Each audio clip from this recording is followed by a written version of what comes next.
Saludos desde el oeste de la isla de Montreal, esto es de sur a norte, Hispanoamérica, según las noticias publicadas entre el lunes 10 y el viernes 14 de noviembre de 2025. Comencemos con los países que limitan con el Atlántico Sur. En Argentina, Buenos Aires celebró el fin de semana una nueva edición de la Noche de los Museos, con actividades en más de 300 espacios culturales, transporte público gratuito y propuestas para toda la familia en distintos barrios, todo bajo organización del Ministerio de Cultura de la capital, según contó la agencia Xinhua. La misma agencia indicó que este jueves los gobiernos de Argentina y de Estados Unidos avanzaron en el camino hacia un acuerdo sobre comercio recíproco e inversiones que contempla reducciones y eliminaciones arancelarias y no arancelarias, según confirmó la oficina del presidente Javier Milei. Uruguay enfrenta una creciente ola de violencia, según reportó CNN en la semana, donde el narcotráfico y los homicidios en barrios de Montevideo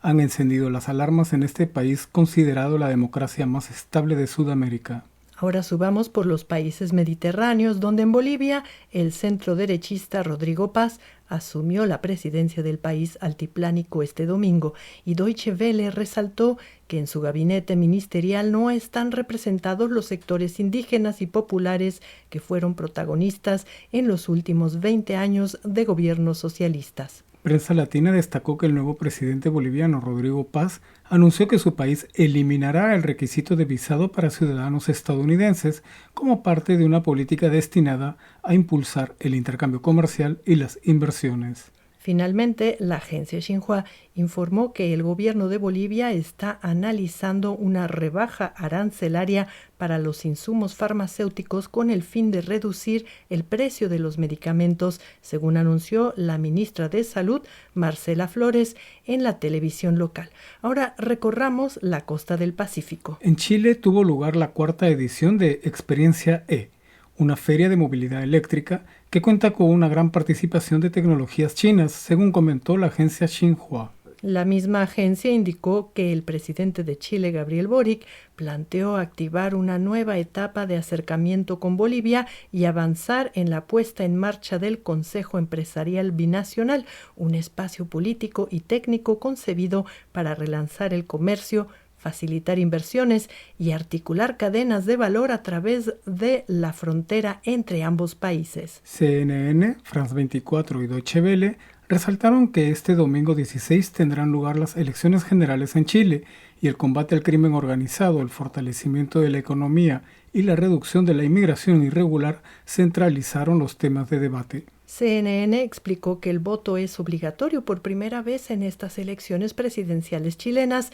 y France 24 explicó que la izquierdista Janet Jara liderea las encuestas con 28%, seguida por 3 candidatos derechistas. La misma France 24 explicó que si ninguna postulación alcanza más del 50% de los sufragios, los 2 candidatos más votados se enfrentarán en una segunda vuelta el 14 de diciembre. En el Perú, la Cancillería anunció que repondrá a su embajador en Bolivia y Deutsche Welle explicó que ambos gobiernos habían suspendido sus relaciones diplomáticas tras la destitución de Pedro Castillo como presidente peruano. CNN, por su parte, informó que la encargada de la Embajada de México en Perú, Carla Ornelas, abandonó el país andino tras el rompimiento de relaciones diplomáticas por el asilo otorgado a Betsy Chávez, ex primera ministra peruana. CNN también informó que varios niños del norte de Perú acudieron al área de conservación privada Bosque Seco Amutape para aprender sobre la importancia y el manejo de las abejas sin aguijón, una especie endémica en esta región próxima a la frontera con Ecuador. Deutsche Welle también mencionó que la Fiscalía de Perú abrió una nueva investigación contra el expresidente Ollanta Humala y que un magistrado de la Corte Suprema de Brasil anuló las pruebas contra su esposa, la ex primera dama Nadine Heredia. Finalmente, y aprovechando el marco de la cumbre ambiental que se celebró esta semana en Brasil, France 24 recordó que la minería ilegal de oro en el Perú está dejando una huella devastadora en la selva amazónica. En Ecuador, varios medios mencionaron un horrendo crimen en una cárcel de Machala, en la provincia ecuatoriana de El Oro, fronteriza con Perú. A pocos días de un referéndum en Ecuador, el presidente Daniel Noboa confirmó este lunes que 300 reclusos fueron trasladados a una nueva cárcel ubicada en la comunidad de Juntas del Pacífico, esto es en la provincia de Santa Elena, en la costa del país, según informó CNN. CNN agregó que el mandatario ecuatoriano mostró fotos de los reos trasladados a la nueva cárcel con sus cabezas rapadas y sus manos amarradas, una imagen similar a la de los presos que cumplen sentencia en el temido centro de confinamiento del terrorismo en El Salvador. Y France 24 informó que más de 13 millones de ecuatorianos votarán este domingo 16 de noviembre para decidir sobre el retorno de bases militares extranjeras al país y la convocatoria de una asamblea constituyente. El canciller de Venezuela, Iván Gil, exhortó el domingo desde la cuarta cumbre CELAC-Unión Europea en Santa Marta, Colombia, a defender a América Latina y el Caribe como una zona de paz frente al creciente y amenazante despliegue militar estadounidense en aguas caribeñas, según informó la agencia Xinhua. CNN, por su parte, volvió a mencionar el tema de la inflación en Venezuela e indicó que el Banco Central dejó de publicar informes de inflación en octubre del año pasado y que el Fondo Monetario Internacional pronostica para este país índices inflacionarios superiores al 600%. Xinhua también informó que el gobierno venezolano se mostró insatisfecho y cuestionó que la ONU presente su conflicto con Estados Unidos como una disputa simétrica. Al finalizar la semana, CNN indicó que el presidente de Estados Unidos, Donald Trump, seguirá considerando operaciones militares dentro de Venezuela y también informó que entró en vigor un acuerdo entre el país caribeño y Rusia. CNN también informó que el presidente de Venezuela, Nicolás Maduro, hizo un llamado por la paz al presidente de Estados Unidos, Donald Trump. En Colombia, la Unión Europea y la Comunidad de Estados Latinoamericanos y Caribeños expresaron este domingo desde la ciudad de Santa Marta su profunda preocupación por la guerra contra Ucrania y apoyaron los esfuerzos hacia un alto el fuego sostenible, como informó Deutsche Welle. Deutsche Welle también dijo que Venezuela y Nicaragua se disociaron de esta declaración y que en el tema de la Franja de Gaza e Israel, Argentina, Ecuador, Paraguay, Venezuela y Nicaragua no respaldaron un comunicado conjunto. CNN, por su parte, informó que los países participantes en la cuarta cumbre de la Comunidad de Estados Latinoamericanos y Caribeños y la Unión Europea pidieron el pleno cumplimiento del derecho internacional en la lucha contra el narcotráfico. Deutsche Welle también informó que 5 militares colombianos fueron secuestrados en el departamento de Arauca, fronterizo con Venezuela, y CNN y otros medios informaron que el presidente de Colombia, Gustavo Petro, anunció el lunes una ofensiva militar en el Guaviare, el sureste del país, donde se escondería Iván Mordisco, jefe de las disidencias de las FARC. Finalmente, Prensa Latina informó que el presidente colombiano Gustavo Petro afirmó que su gobierno adquirirá 1 millón de hectáreas para repartirlas al campesinado, dentro del marco de la reforma agraria impulsada por su administración. Ahora pasemos por Centroamérica y el Caribe. En Panamá, Prensa Latina informó sobre las celebraciones por los 204 años del primer grito de independencia de 1821 en la Villa Los Santos, y al respecto de los planes de Estados Unidos en el Caribe, el presidente José Raúl Mulino dijo que su país no está prestando su territorio para ningún acto hostil contra Venezuela ni contra ningún otro país del mundo, según informó France 24.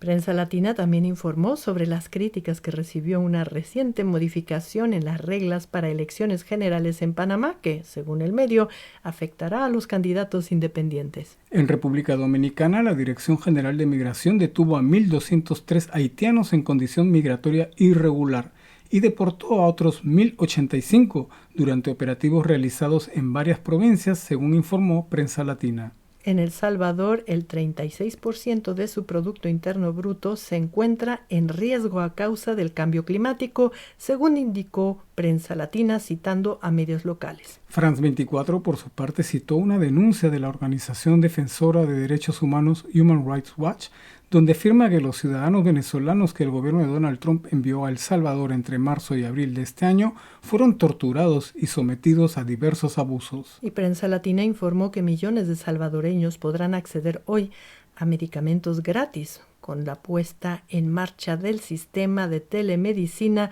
Doctor SV,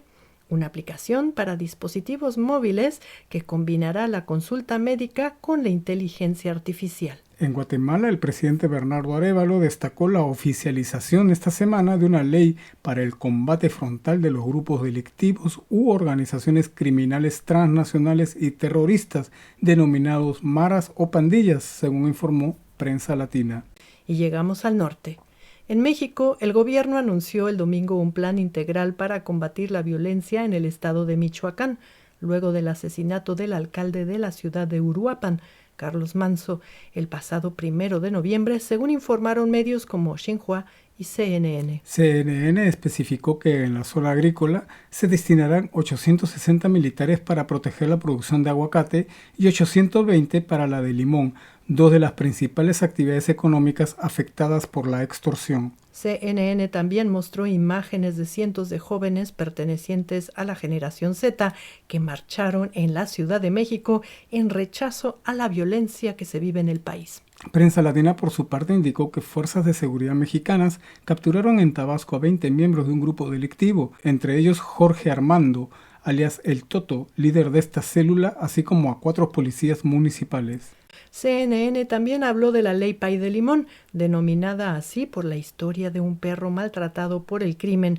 y donde se busca garantizar el bienestar de los animales y prevenir conductas violentas desde edades tempranas en las personas. France 24 resaltó en la semana que la presidenta mexicana Claudia Sheinbaum anunció que su gobierno impulsará un plan nacional centrado en el respeto por la mujer en todos los sentidos, cuyos avances serán presentados el 25 de noviembre en el Día Internacional de la Eliminación de la Violencia contra la Mujer. Y CNN finalizó la semana indicando que la Suprema Corte de Justicia de México determinó que la empresa Electra, propiedad del empresario Ricardo Salinas Pliego, deberá pagar $1.800 millones por adeudos de impuestos sobre salarios. El Grupo Salinas dijo que apelará el fallo. En Estados Unidos, la Casa Blanca anunció este jueves que cerró acuerdos comerciales con Argentina, Ecuador, El Salvador y Guatemala, donde estos 4 países aceptaron abrir sus mercados a productos estadounidenses a cambio de una reducción de los aranceles sobre sus exportaciones a Estados Unidos,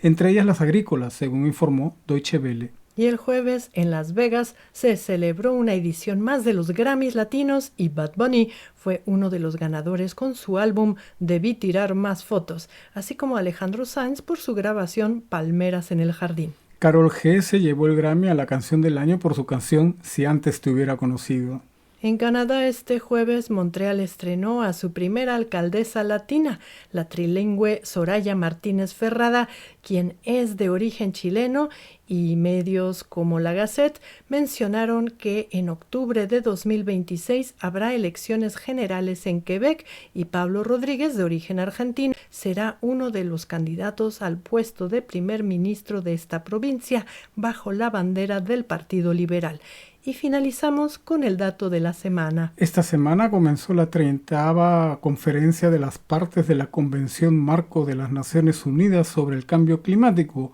COP30, en la ciudad de Belém, en Brasil, con la presencia de delegaciones de 194 países, además de la Unión Europea y la ausencia de Estados Unidos. Bueno, amigas y amigos, esto fue de sur a norte. Desde la nevada isla de Montreal, les deseamos una estupenda semana y nos despedimos. Hasta la próxima.